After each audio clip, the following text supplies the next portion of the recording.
Hey Kyle, it's Marc from Thieves. How is everyone? Good man, it's good to hear from you again. Yeah, It's it's been a good. while. Yeah, it's good to talk to you both. Yeah, definitely. First off, beyond the reunion, we'll point out here at the beginning, Zanzabar. It's September 20 or September 13th, right? Yes. Yeah. So and reformed. I don't know. How do we say this? It's Company of Thieves. I mean, as we look back on it now, Reunited. yeah, was it a breakup or just a hiatus? I don't think I had that part straight. I think we call it like an indefinite hiatus with no definition or terms. It was like, this is not possible right now, even though we'd love to do it, but we clearly need to take a step back and grow up and figure out a lot of stuff, like how to take care of ourselves moving forward and still follow our dreams. But it was like kind of a huge reality check came in. So yeah, I think it was always our hope to get back together, or something that we could envision, but we didn't know when that was going to be able to be. You started really young, and you got picked up quick into the machine, I guess, with Wind Up Records and all of that. And you talk about, like growing up a bit now. Are you able to look back at that and really see, what that was and why it all happened the way it did? Oh, I think so. Me too. Something we were saying, like, when we first started talking again, was we're so relieved that we're not doing this, like, I don't know. We're not like in our 60s being like, oh man, now we get it. I missed you, buddy. You know what I mean? It's like, we're so relieved that it's like a few years have gone by, and we've been able to kind of just absolutely gain a ton of perspective and a ton of appreciation and gratitude for what we've been through. Yeah, definitely. I think it's like it's kind of like this gift where we took ourselves out and it got like this clear perspective, and now have an opportunity to learn from everything that we've done right and wrong, and try to like reapply all these lessons to this same group and same experience, and like just try to reach the potential that we felt like we were close to, but just never really touched it. So we're just really excited to come back, stronger than before. Was there one moment where it all happened, where the reunion happened? Was there one moment that did somebody call somebody, or I don't know, was it more natural? We started slowly just hanging out without any talk about being in a band. It was just kind of like rebuilding our friendships and like connecting and catching each other up on our lives. And then we took a camping trip together. I remember it was like pouring on us in Big Sur one night. We had this like high hopes to kind of, like, let's get off the grid and, go into the woods and just, build a fire and go hiking and kind of just get like reacquainted with nature and with each other. And so we drove up to Big Sur.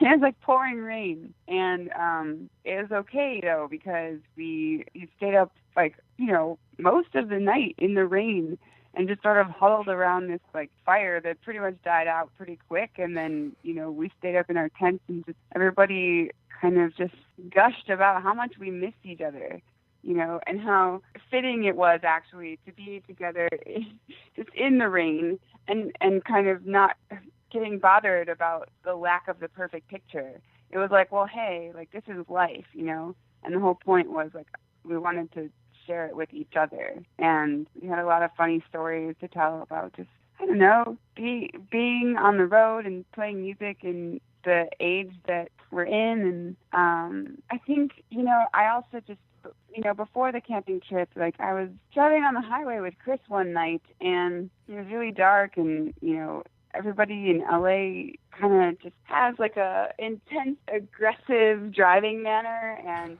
this person, was going past us and he clipped us, and it was so freaky because he kept driving as if it didn't happen. And I had this kind of, dramatic, overwhelming moment where a bunch of stuff flashed before my eyes, and, the first thing that I thought of was how much I miss Marc, and how there's so much left uncovered with him, and that I really didn't have any interest in sort of continuing to live my life without, being in his.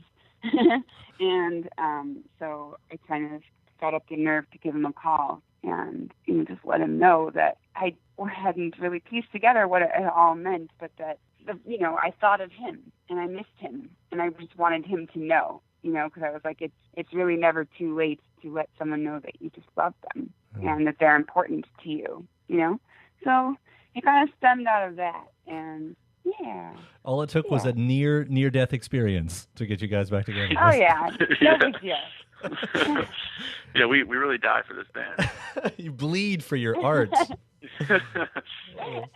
And for the folks who weren't paying as close of attention, everybody was busy in between, right? I mean, you guys want to talk about what you were doing in between? I moved out to LA and tried to do the opposite thing of, instead of starting a new project, I kind of wanted to spread myself thin and be involved in as many things as possible. And I got into commercial music, and I started playing guitar for Juliette Lewis and the Licks, and then I played bass for AWOL Nation, and just been writing with a lot of people and learning so much about different kinds of people and different writing. But then there's this thing where I'm like, man, I wish this was all grounded with that feeling I used to have with your own project that just brought so much joy. And so now I'm trying to balance all that with getting back together and picking up where we left off.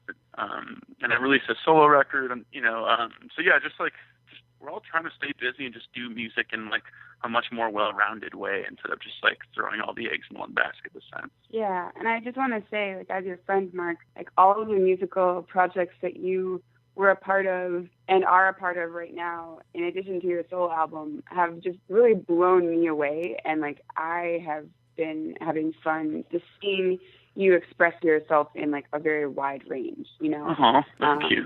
Yeah, it's so exciting. Oh my gosh, your solo record. Everyone should check it out because it's totally beautiful and sincere, and I feel like the sonic landscapes on that record are just coming right from your heart, and it's cool. Every song is a moving painting.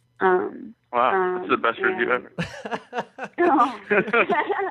Press sheet. And that's the one sheet. Yeah, I mean, he did all of that, and I released an EP under Genevieve, and was able to kind of really clearly sing and write about a lot of stuff that I experienced in my childhood that has, shaped who I am today, which was really nice because I was able to kind of step out of a more poetic part of me that was always expressed with Company of Thieves, and I was able to kind of just get very clearly to the core of a lot of coming of age life issues for myself, and make an EP that was sort of as if I were to sit down in a coffee shop with a friend of mine and have a conversation with them about my life and set it to music. So it was cool, and now I'm just I'm so stoked to be back with the band again, because it's all of these things we've learned, we can now apply to our group dynamic, and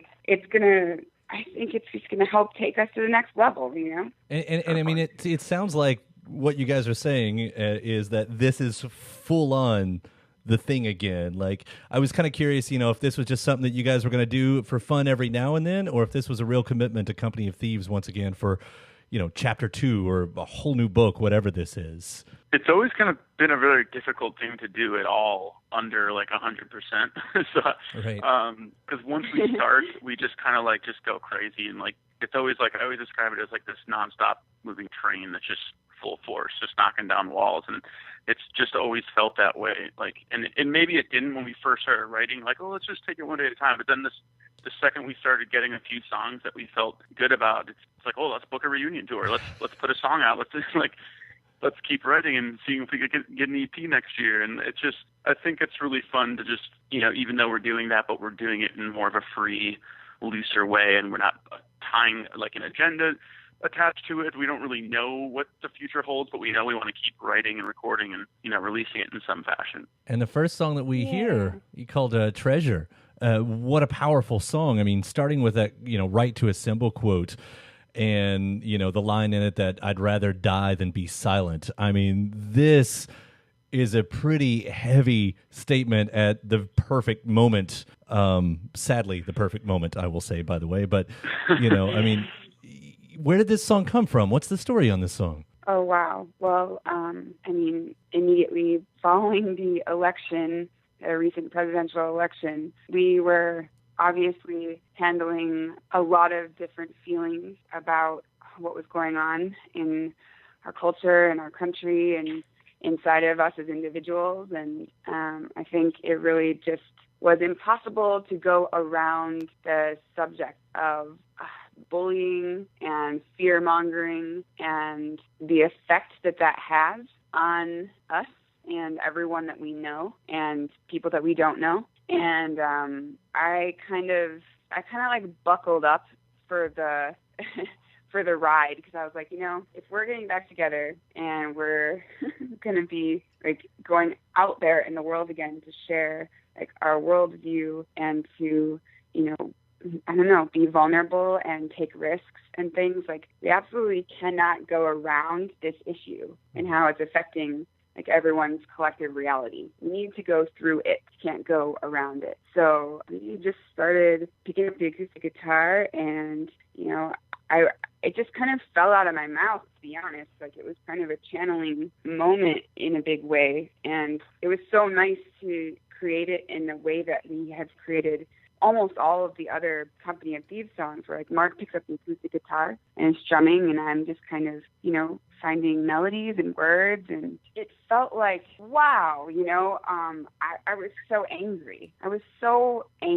And I realized that there was like this gift coming around the corner of saying no to an energy so that you can make room to say yes to a quality of life that you would prefer or that is possible. So, the whole chorus is just like, I cannot have you, and I will not have you anymore. I refuse to have this be, a representation, of anything in my life that I agree with. So it was sort of like, saying no to hatred and bullying and fear-mongering, and saying yes to love and acceptance and inclusion. And yeah.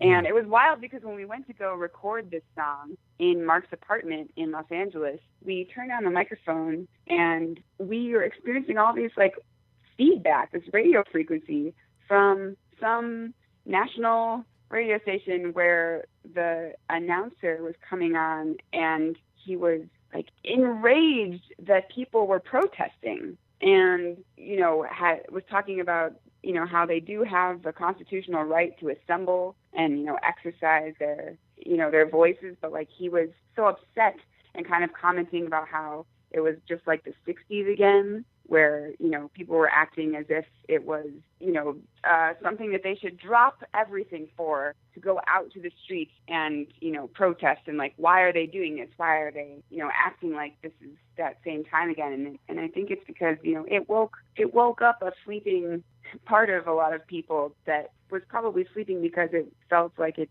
was safe or just didn't need to come into the picture anymore, and yet here it is. People are always going to resist hatred and, step into the light of love. So, yeah. Yeah. And I tell you, it's one of the first songs that I thought of with Charlottesville happening. I mean, being, sort of close to that geographically over here. And there was your song, as I'm thinking about, with the research of this interview and thinking about and everything, and your song's playing and that's happening. And, there was... I lean on. I think we all do. We lean on music a lot, in these moments of horrible moments of the world, and it's the songs that kind of, if it's not there to console us, it's there to inspire us. And I tell you guys that Treasure did both for me. So thank you all already for that.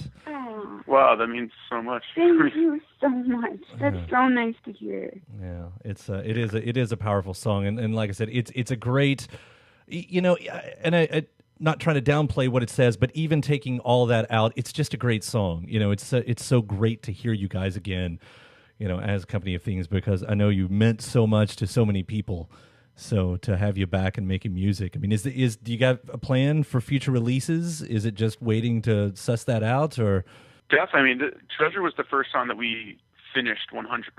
So we're like, I guess we'll just roll with this one right now, because we had a few other ones that we were working on that just weren't quite there yet. And we really wanted to show something new to everybody instead of just coming out with a reunion tour. We wanted to share something, current of where we're at right now. But we do have like a bunch of songs that we're working on, we're writing on. We wanted to write a bunch of really fresh new stuff. The tour's been like, and we're kind of sorry. Yeah. No, yeah, it's like a full-time job getting this tour together. So like the second we get home, we're just getting right back on track of just like, compiling a bunch of songs together and seeing what we have, whether it's an EP or a full length, and trying to find some other producers and people to collaborate with and see what we can come up with. Awesome. That's great news. Yeah. Well, like I said, I'm obviously excited. I'm trying not to fanboy gush over here. So, well, Kyle, coming from you, it means a lot, man. You've been like so supportive from day one and have done so many interviews with us. So it's like, 10 years later, almost, it's wild that, you and so many other supporters are still here, and we're overwhelmed with that love. No, I love you guys. I really do, and I was just going to say, thanks for kind of just giving us some room to grow up in front of all of you, and to help us share, I don't know, all of those growth periods, because it's pretty crazy, to have such a, I don't know, a public, life in that way. And we just, thank you so much for showing us love and support. It's really our honor. So I'm so excited to have you guys in town again, September 13th at Zanzabar, and this song and all the new music, we'll all be looking forward to every bit of it. So it's great talking to you all. Awesome. Thank you. You too. All right. Take care, and we'll see you soon. Okay. All right. Bye.